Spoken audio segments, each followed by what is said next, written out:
apalagi meninggalnya di depan mata kepala saya sendiri. Waktu itu gitu sakit kan. apa, Pak?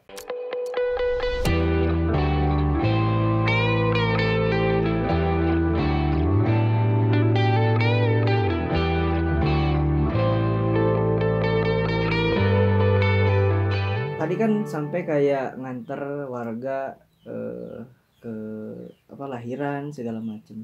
Ada kejadian yang lebih menarik dari itu gak, Pak?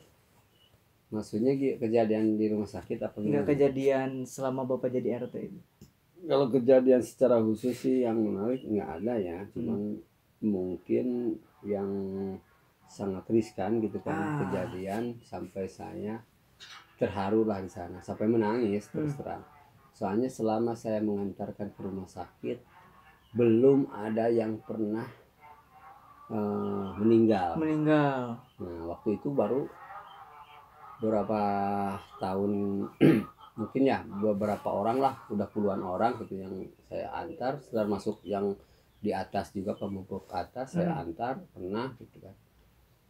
Tapi waktu mengantar salah satu warga yang pulangnya meninggal, itulah sangat-sangat terharu banget gitu kan, apalagi meninggalnya di depan mata kepala saya sendiri. Waktu itu gitu sakit kan. apa, Pak? Itu dia kan sakitnya memang asma gitu kan, asma komplikasi sampai kan masuk ke ruang ICU gitu kan. Itu kan udah parah banget. Memang dia berangkat ke rumah sakitnya juga udah telat gitu kan. Saya saranin nunggu ambulan lama sampai supirnya tidak ada, sampai dibawa ke orang-orang dari luar desa juga gitu kan, sampai seperti itu, sampai pulangnya jadi mayat gitu. Itu baru dua orang, yang satu orang sini nih, yang satu orang belah sana, yang laki sama perempuan. Itulah baru itu. Kalau ke sana kesananya dari sana kita stop gitu kan, bukan masalah stop nggak mau, tapi trauma gitu kan. Trauma kalau nganterin sampai meninggal, apa sih saya tidak berguna berarti gitu kan. Saya sampai sempat berpikir begitu, wah saya tidak berguna membela masyarakat kok sampai meninggal, apa salah saya, apakah salah siapa gitu kan. Saya kembali ini takdir dari Allah mungkin, cuman belum istilahnya memang berat sih, berat diceritakan. Keluarganya memang belum mengerti, kita juga kan keterbatasan ya, keduanya kan memang di sini kendalanya pertama kendaraannya, akses jalannya juga jauh, baru jelek gitu kan. Jadi keterlambatannya ke rumah sakit itu tergantung pada akses jalan juga gitu. Waktu itu dibawa ke rumah sakit mana? Sekarwangi. Sekarang jauh dong. Iya, ini berapa jam dari jauh sini banget. Apalagi bawa yang sakit, masa harus yang sakit. 200 per meter gitu. Belum lagi akses jalannya. Akses jalannya ya. Dari rumah saya. Jadi sempat saya sampaikan ke kepala desa juga, tolonglah minta ambulan minimal satu kampung satu atau misalnya satu kali satu enak. Gitu. Soalnya saya yang paling sering merasakan rumah sakit, karena kan tadi itu RT benar-benar jadi benar-benar sentuhan langsung nih sama masyarakat. Iya. Teman-teman harus harus tahu, dari rumah saya ke Sekarwangi aja jauh. Apalagi dari sini ke Sekarwangi itu jauh sekali. Waktu itu Pak, kalau boleh tahu tahun berapa kira-kira? Itu mungkinnya kalau tahunnya semenjak saya jadi RT juga udah mulai gitu. Jelang 1 atau 2 tahun lah dari pencetusan RT kan kita suka koordinasi sama pihak dinas. Sampai-sampai saya sempat nanyain ke dokter bagaimana cara membuat KIS. Kan dulu mah belum ada KIS kan? Betul. KIS masih terbatas, terus masih berlaku jam kesda. Iya. Jam kesda itu sering saya ke dinas jam kesda kesehatan itu sana, ke Cisaat. Jauh dari sini. Lumayan juga jauh. Bari kalau kita kejar dari sini hari libur, wah udah. Iya. Nggak bakalan dapet. Betul. Gitu kan. Teman-teman harus ngebayangin jauhnya nih kayak gimana nih. Iya gitu. Soalnya kalau makanya sekarang alhamdulillah ada Jampersa, ada Jakeskin gitu kan. Itu memudahkan lah. Bersyukur lah kalau teman-teman nanti mendapatkan misalkan seorang yang sakit atau yang ngelahirin bisa cepat ya. Tapi ingat masalahnya kan memang itu kan program pemerintah gitu kan. Kita harus taatilah ya, harus pakai, soalnya kan tanpa peraturan kita mau kemana gitu kan.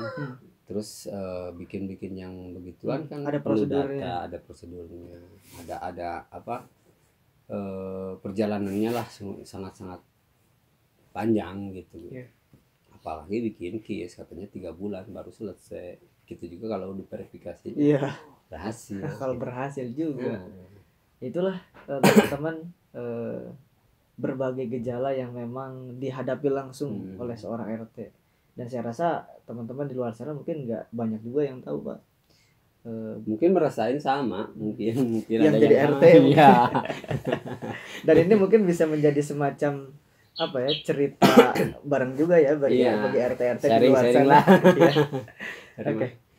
Nah, waktu kita ngobrol tadi Pak di waktu saya datang ke sini, jujur ya saya banyak hal yang kaget banget, khususnya menyoal di sini ternyata ada semacam kampung adat. Itu bisa diceritain Pak? Mungkin secara globalnya ya, secara detailnya saya memang belum tahu ya bagaimana sih awal mula ini terjadinya jadi kampung adat atau kampung tradisi lah. Kalau bahasa provinsi itu kampung terpencil gitu kan, adat terpencil. Kampung adat terpencil ya. Yang memang di sini kriterianya nomor 2, kriteria sedikit modern lah katakan gitu. Karena apa? Di sini ada kampung adat karena ada keturunan dari Banten juga. Dari Banten. Dari Banten yang adanya di Ciptagelar. Dulu kan bukan di Ciptagelar ya. Dulu di Cisitu. Cisitu kan ada Cisitu, terus Cisungsang itu kan masih kayaknya keturunan itu. Kalau di sini tradisinya memang paling bonto, paling cikal ya, paling besar keturunannya dari 7 keturunan abah, keturunan sesepuh. Ini paling besar, paling pertama. Jadi yang di Ciptagelar itu yang kedua, yang selanjutnya Cisitu, Cisaran, Ciganas gitu kan, Cisungsang. Sama keturunan. Sekarang baru keturunan ke-8 disebutnya petet atau anak gitu kan. Oh iya, itu. Petet Pak ya istilahnya. Petet. Jadi kan biasanya ini kan istilahnya kan keturunan ke-7. Itu di situ selesai itu. Ini keturunan ke-8 jadi disebutnya petet. Oke. Kalau nggak salah Bapak sempat nulis juga katanya. Dulu. Udah lupa. Udah lupa. Bukunya udah masih ada, Pak? Kayaknya kalau ada juga udah rusak kayaknya. Udah rusak kayaknya. Udah lama banget. Tahu di mana taruhnya juga lah.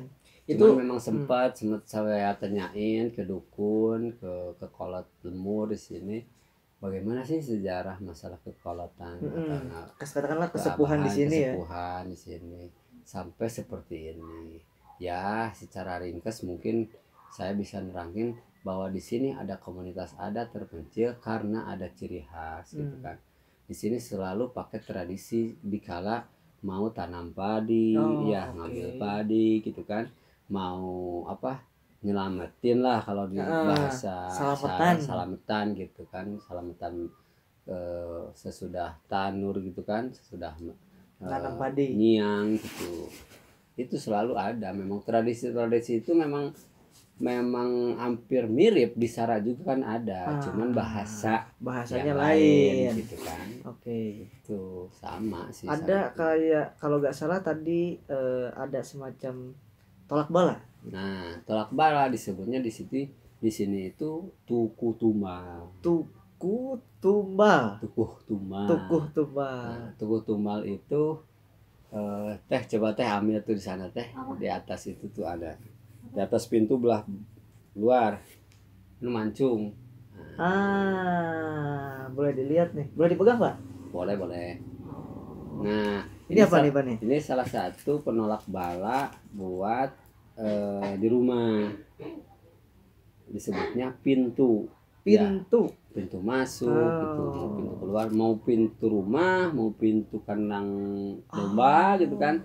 Selalu dipasang yang ini. Ini hasil dari pada selamatan tuku tumbal. Oh. Ya, di dalamnya ini kan ada nasi ketan, kemenyan, di sini kemenyan, terus ada juga kapur. Ini daunnya daun apa, Pak? Ini daunnya daun sulangkar. Sulangkar. Wah, saya baru ngedenger nih. Sulangkar ini ada juga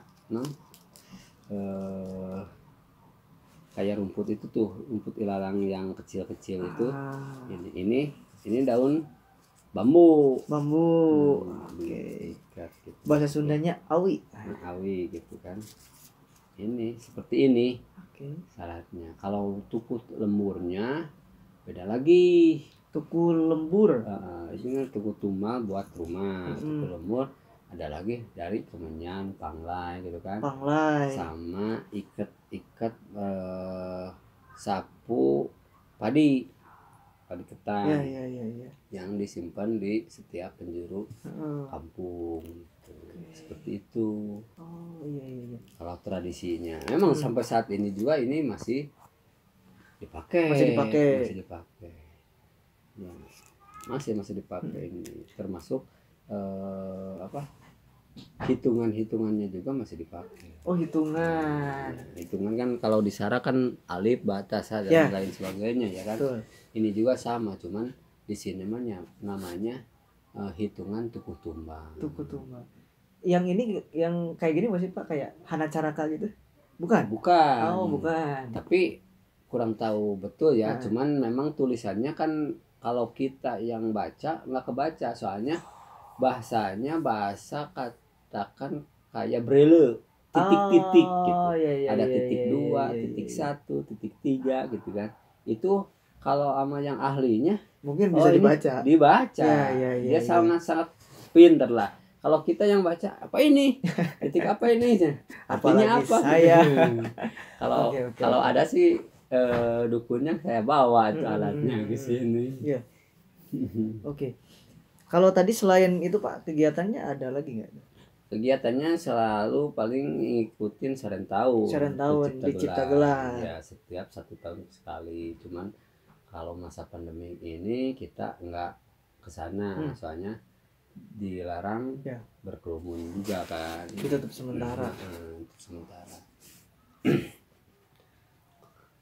Jadi tadi ya di sini itu masih irisan sama Cipta Gelar. Jadi saya rasa teman-teman tahu nih kalau Cipta Gelar, ada Cipta Gelar, dan di sini ternyata saya kaget banget Pak. Ternyata ada kaitannya nih di sini nih. Dan jujur aja nih, saya datang ke sini sebenarnya awalnya hanya akan membicarakan tentang ke-RT-an. Ternyata datang ke sini wah, saya disajikan luar biasa nih.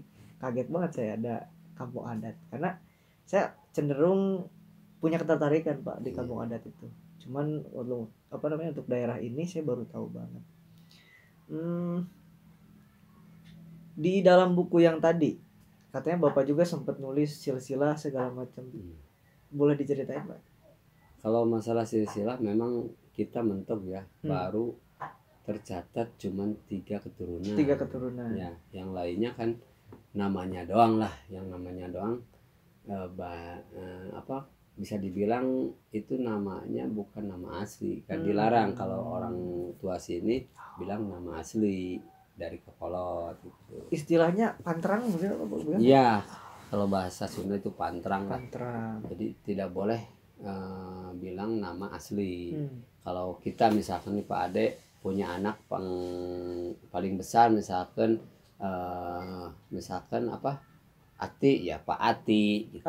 Jangan Pak Adenya, Pak Atinya. Iya. Gitu, seperti itulah di sini. Telahan mungkin. Telahan. Sama seperti ini. Di sini juga kronologis masalah keluarga, kepala keluarga di sini gitu. Madrai Pak Iso. Aslinya Madrai kan. Pak Iso itu anak paling bontot. Jadi yang terkena itu anak yang paling gede gitu. Gitu. Lagi-lagi saya baru tahu juga. Jadi kalau di data sebetulnya kalau sembarangan, nah itu kan biasanya seringnya begitu tuh. Banyak tuh. Kalau dulu mah pernah saya mendata waktu awal-awal belum tahu seperti itu ya. Kita kan nama aliasnya yang didata. Nama aliasnya itu Paiso aja sesuai dengan nama yang panggilan kita. Ternyata diselidik kok di kakaknya bukan. Kok ceritain gitu, gini, baru tahu, baru kita revisi ulang. Lumayan juga lah resep gitu kan, kalau bahasa Sunda resep pokoknya. Namanya Nukarar itu ramai pokoknya. Bener. Jadi unik gitu kan. Bener. Apalagi di sini ada yang namanya unik sekali. Oke. Paling unik karena namanya unik. unik. Oke.